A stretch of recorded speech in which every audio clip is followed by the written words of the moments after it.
On this edition of the Best Docs Network featuring Forest Park Medical Center, colorectal surgeon Dr. Robert Cloud, infertility specialist Dr. Lowell Ku and Dr. Brian Barnett, plastic surgeon Dr. David Azouz, plastic surgeon Dr. Jeff Angobaldo.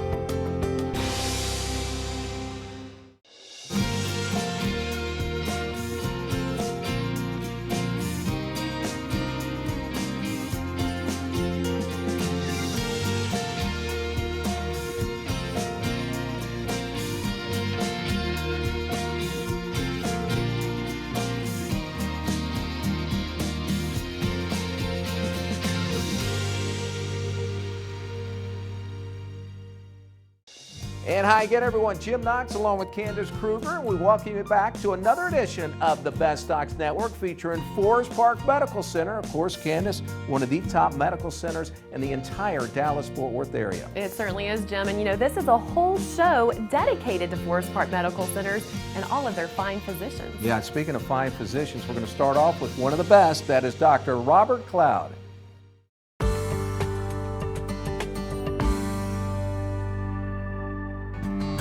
Anatomically, when we have colon cancer, it spreads from the wall of the colon into the lymph nodes and then elsewhere. Well, up inside the abdomen, we can get way around these areas and include all the lymph nodes and everything else, whereas with rectal cancer, we're restricted by the bones of the pelvis.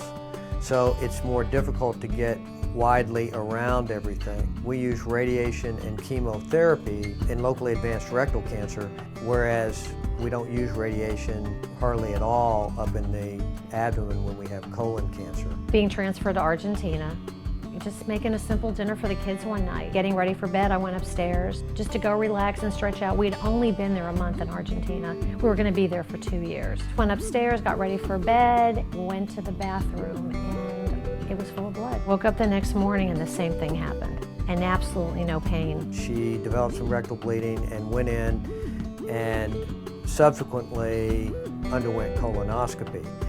She was found to have a polypoid growth right at the rectal sigmoid colon, and they took it out. Over the next 24 to 48 hours, she developed some lower abdominal discomfort and came back in to her physician to check it out. And about 48 hours later, they gave us the news that it was full of cancer. They recommended immediate surgery, but she didn't want to have surgery down there, so she called from there. And I remember calling him from Argentina, and literally he says to me on the phone, okay, but I want you to get your butt on a plane, and I want you to come home and let me fix you. We took out the section of small bowel along with the section of the colon and all the lymph nodes.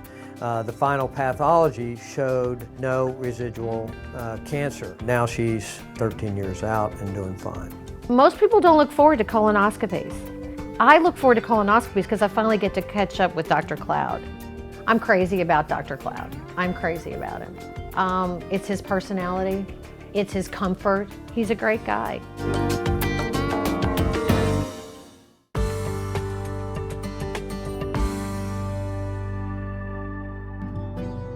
Babies with cleft lip and palate are born every year. The incidence is about 1 in 700. So while it's not very common, most people probably know somebody who may know somebody who had a cleft. When we got our referral approved from the Chinese government, it said that we were going to get a child with bilateral cleft lip and palate. We took our referral picture to Dr. Hall and asked him if he could fix her. And he said, I'd be happy to. And I was thrilled. It was a huge sign of relief that he was going to be there for us.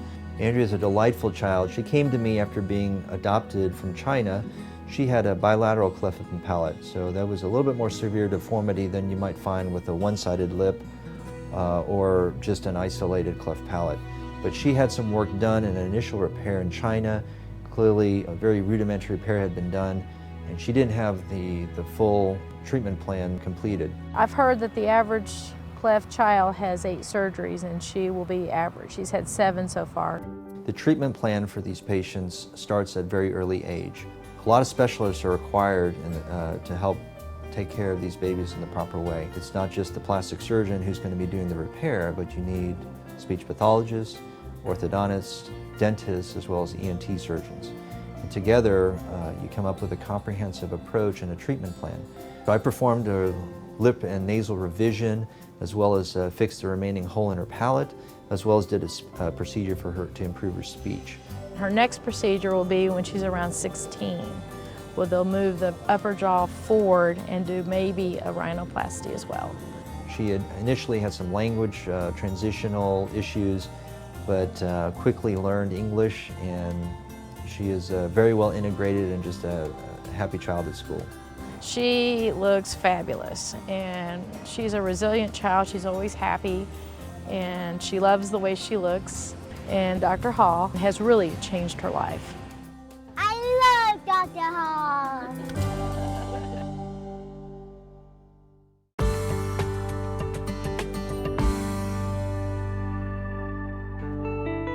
The things that make Forest Park unique are our focus on what's best for the patient and what's best for the physician. We're different in many ways than other organizations because our physicians are our owners, they are our bosses. And to that end, we want to do whatever we can to be sure that they get their needs met. We're here for them, they're here for their patients. And working together, and we're not fighting a bureaucracy, we're not fighting a corporate office that's not even in the same state as us sometimes.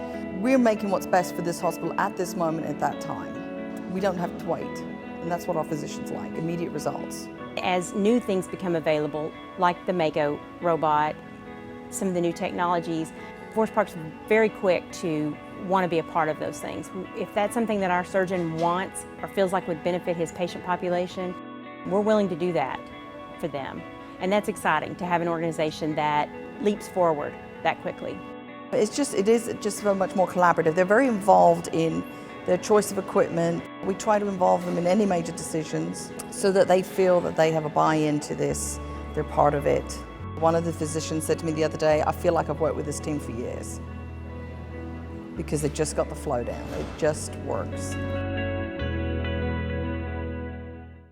Best Docs Network featuring Forest Park Medical Center. Forest Park Medical Center, extraordinary in every way. The Best Docs Network featuring Forest Park Medical Center is all about the amazing Forest Park Medical Center's facilities and doctors that are changing people's lives, like our next plastic surgeon, Dr. David Azouz.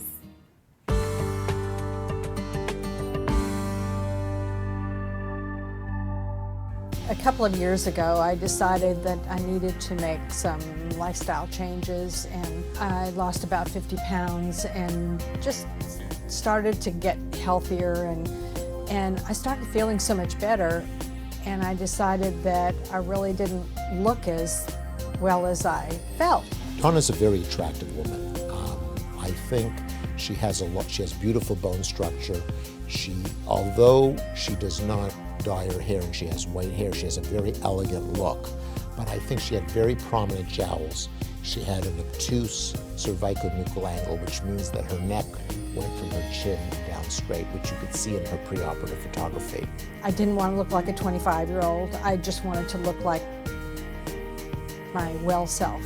He did my eyes, underneath my eyes, the bags under my eyes, which really made such a huge difference. And, you know, pulled up the neck and, you know, so that this is really clean in here. And I had, with the weight loss, I had a lot of hanging skin, and he, you know, took that away, so that was wonderful. Afterwards, she looks natural. She just looks a lot younger and a lot better. I mean, people I don't think would believe that she was in her mid-60s. As of right now, I'm about 6 months post-op. I'm thrilled with it. I really am. It looks natural. It doesn't look pulled. I look now like I feel. So overall, you have a very natural and refreshed look. You look like you've been vacationing or you're well rested, and people know you look a lot better, they just can't place it. You really have to be comfortable with the doctor that you're going to. He answered every question that I had, didn't hesitate to say, if you change your mind the morning of the surgery, it's no big deal. It's up to you. You know, nobody's pressuring you. So I just felt comfortable with him.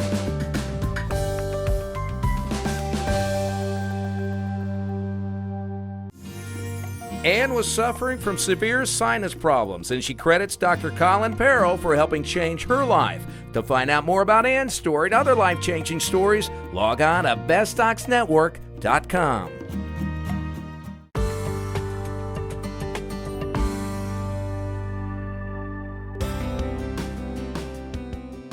When we talk about reflux disease, we actually have a list of the typical symptoms and the list of atypical symptoms. And sometimes we even have patients that come in and they didn't realize that they were having reflux disease.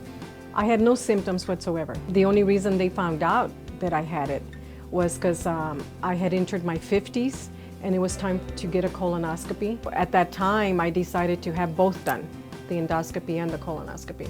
That's how they found it, and I was totally shocked because I had no idea that I even had it. We have a lot of people that don't realize that they have reflux disease, and it takes a little bit before they come to the realization that, you know, this is the entity that they're dealing with. And that's very important because having the right diagnosis is going to lead to the right treatment. I had asked Dr. Ihde to explain it to me because I couldn't quite understand, you know, exactly what he was going to be doing. So now, with this surgery, I stand a great chance of living a normal life and eating what I want to eat. First, we went in with little incisions and we were able to free up the stomach, close the diaphragm down to the right size. And then we used the newer procedure to create the valve to close off the esophagus so that she wouldn't have reflux. And that involves going down through the mouth into the stomach. We attach to the end of the esophagus, and then we fold the top part of the stomach, what we call the fundus, back onto the esophagus. And that creates sort of a flap valve. As the stomach expands, push the front wall of the esophagus against the back wall, closing it off so that the content in the stomach doesn't get into the esophagus, which is what reflux is. 2 weeks after surgery, her symptoms have been resolved. She's off of her medications and is working towards getting back to a normal diet. So she's very happy with the procedure, and I think it's a testament to the way the procedure works. Just to know that he took care of that problem for me, and my stomach will open and close, you know, when I eat. My chances of living a longer life are so much greater.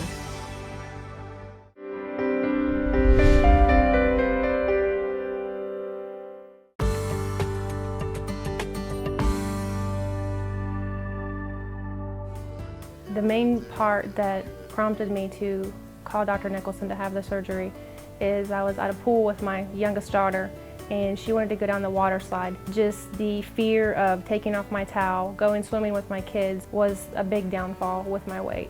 So I finally decided that the only way that I was going to make myself feel better physically and mentally was to look into having the surgery.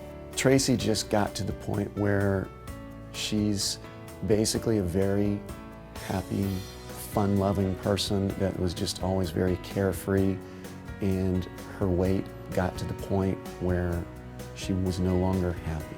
I think one of the best parts about Dr. Nicholson's clinic is that when I first thought about doing the surgery, I didn't know what to do. I have insurance, but I don't know what my insurance covers.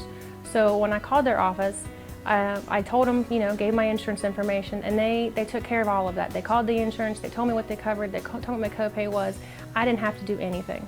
Traci ultimately decided on a gastric bypass, and she's worked very closely with us for a long time before deciding on that. So I think she made a very well-educated choice for her unique situation.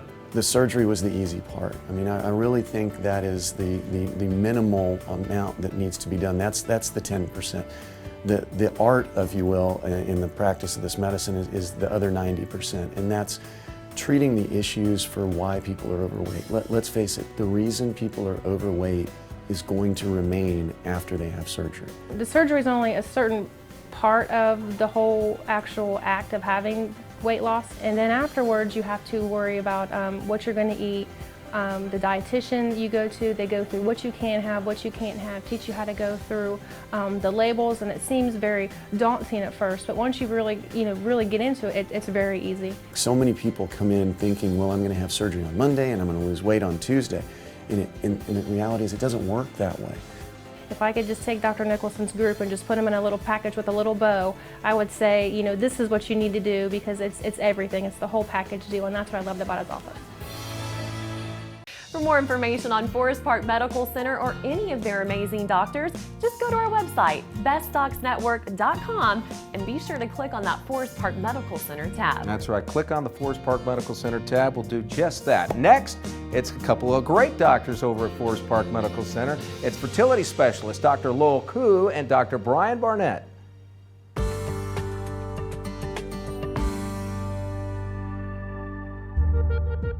Infertility itself is tough enough to experience alone. A lot of patients do feel like they have nowhere to turn to, but fortunately, we're here in the community. We're lucky that at Dallas IVF, we have a one-stop shop type of center where the patient can come and receive a whole wider range of treatments and to help them get pregnant. Some couples come to us because there's a male factor, sperm is poor. Some couples come to us because the woman has endometriosis or does not ovulate well. There's a whole range of reasons why couples come to us. About 15% of the patients we see in the office have what's called unexplained infertility. They have a completely normal workup, yet they're still unable to conceive. Here at Dallas IVF, we offer a wider range of infertility treatments, ranging from basic aggressive therapy like taking medicines such as pills to grow an extra 1 or 2 eggs, combined with something called insemination, or IUI. That's where we'll take the partner's sperm and place it closer to the eggs within the uterus. Another treatment that we offer is a very aggressive treatment called IVF, also called in vitro fertilization. What that is where everything that occurs in the tube, which is particularly fertilization and embryo development and growth, all that occurs in a glass dish in the lab. So in that way, we can actually find the healthiest embryo and place those back into the uterus. If there's a structural reason why they can't conceive, the tubes are blocked, there's fibroids, polyps in the uterus, endometriosis, for these people, we often have to take them to the operating room and try and correct those abnormalities. We're fortunate we operate at Forest Park Medical Center at Frisco, which provides the full range of services that we need on all our surgical patients. Infertility and infertility treatments is like an emotional roller coaster. Hope and excitement followed by despair and frustration, followed by hope and excitement. But one day, there will be a little baby at the end of the road. It's so rewarding, especially when the families come back and they are so excited to show us their little child. It really is the best part of what I do.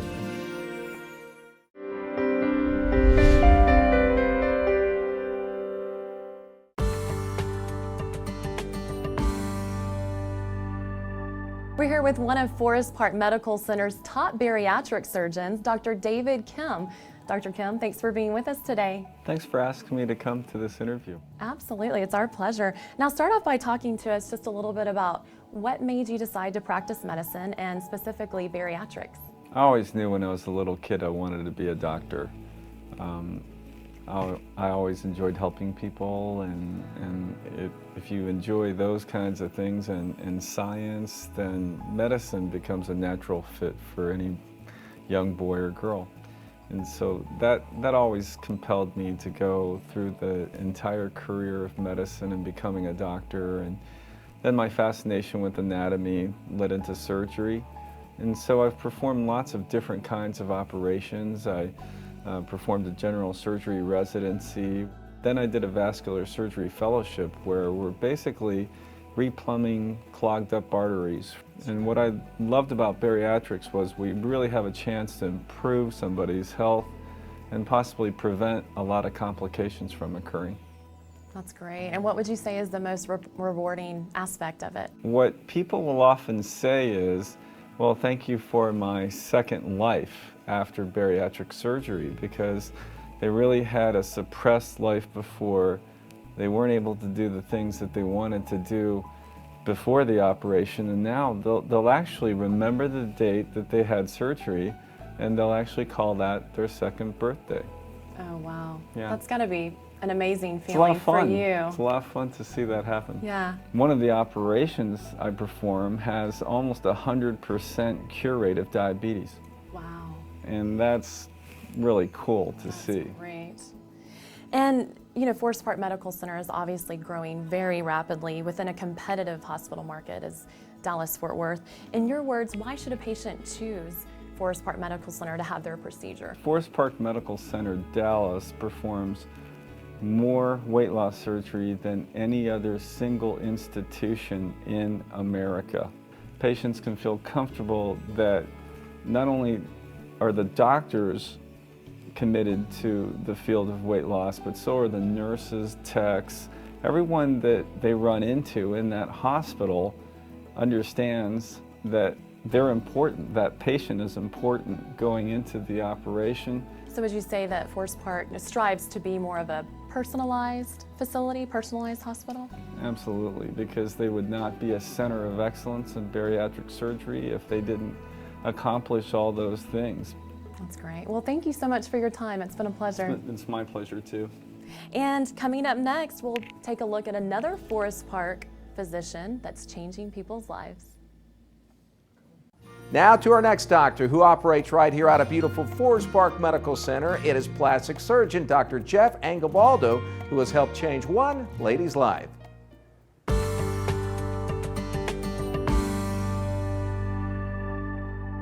For the last 25 years, I have taken care of everybody but myself, and I have 3 children, had them very young, and I haven't really had an opportunity to take care of myself. So it came time for me to renew my lease on my vehicle, and I made a decision to get a luxury body versus a luxury vehicle. My makeover is a term that we use to describe a combination of abdominal surgery, breast surgery, and liposuction. Breast surgery entails breast augmentation, breast lifts, or breast implants with a lift. Abdominal surgery includes most commonly an abdominoplasty or a tummy tuck and liposuction. I wanted implants, and I also wanted my stomach fixed from surgeries, from having children. Seems like no matter how much weight I lost or gained, I just couldn't get my stomach the way I wanted. She's very active now in running and in exercise and going to the gym, and she just couldn't firm up her lower abdominal area and her breast tissue. So no matter what she did, it wasn't going to be corrected with exercise and dieting. The plan that we chose for her, which included abdominoplasty and breast lift surgery with implants, was a plan that was tailored for her to help her with the issues she's had with her breasts and her abdomen. After my procedures, I was actually able to go home. I didn't even stay a full day, even having all 4 procedures done at the same time. I was able to go home like 12 hours after. It's about a 2-week recovery of no activities. All they're doing is just walking around the house, and they're bent over. They need to be bent over to decrease the tension on their closure. After 2 weeks, they increase their activity level to mild activities. After 4 weeks, it's moderate, and after 6 weeks, they can fully engage in whatever activities they were doing prior to surgery. I'm very pleased with the outcome, and I'm very comfortable. I was looking for something a little more natural, not so it looked like I was having procedures done, and he did exactly what I asked. Best Docs Network featuring Forest Park Medical Center. Welcome to the 21st century of cutting-edge medicine. Forest Park Medical Center.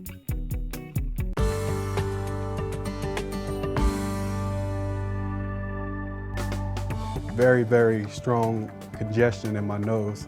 Could not breathe whatsoever. Started about 5 years ago, I started taking nasal sprays. Back then it was more of a 1 or 2 day type of thing, maybe once a day to be able to get some relief to breathe. And just as the years went by, it started getting, progressively worse. Frequently, individuals come in with their biggest complaint being that they just cannot breathe through their nose.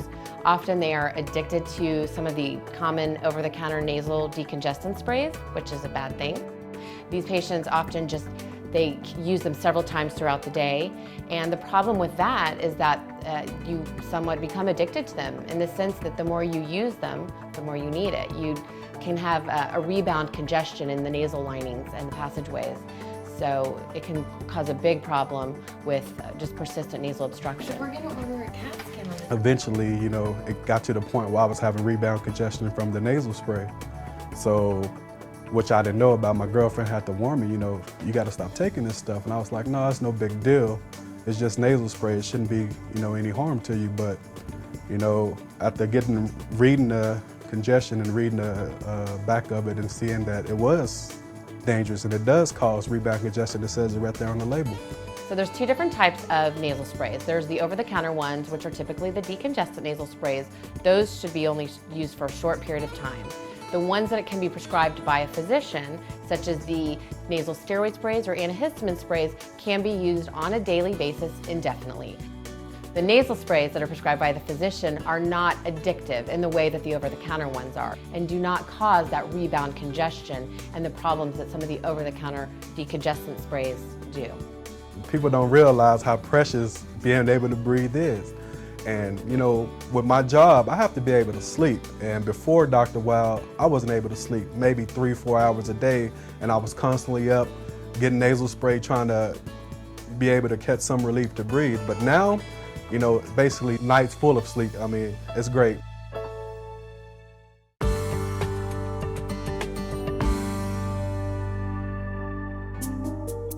When it comes to developing gynecologic cancer, Dr. Jonathan O has a few reasons how it develops. For most gynecologic cancers, they're what we term sporadic, meaning that there's no familial disposition, there's no genetic link. So about 85% will just be sporadic, but the small percentage will be hereditary.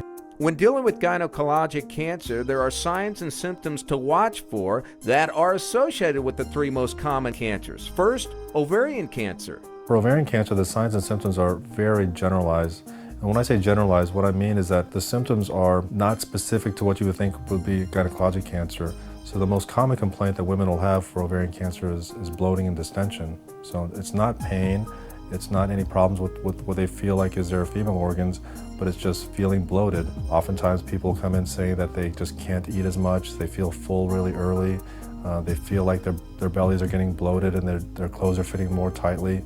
And these are problems that just persist and progress over time. Another form of gynecologic cancer is uterine cancer, which is common among both older and younger women. The most common sign for uterine cancer is postmenopausal bleeding.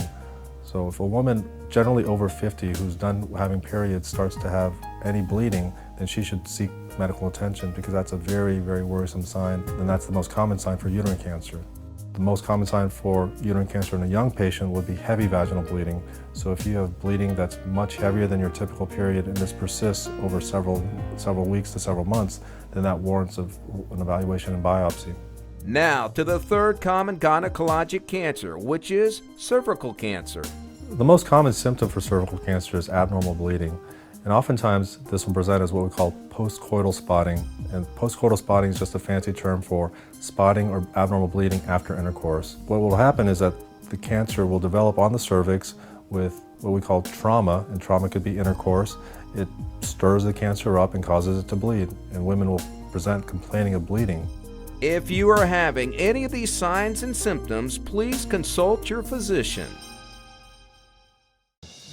All right, that'll do it. That'll wrap up another edition of the Best Docs Network featuring Forest Park Medical Center. Of course, one of the top medical centers in the entire Dallas-Fort Worth area. And Candace, the good news is, folks want more information about Forest Park Medical Center as well as the outstanding doctors that operate out of there. They can head to the website and go to bestdocsnetwork.com. Click on Forest Park Medical Center. And if you have a question or comment for us, we'd love to hear from you. Send us an email at info@bestdocsnetwork.com. So long, everyone. We will see you next week.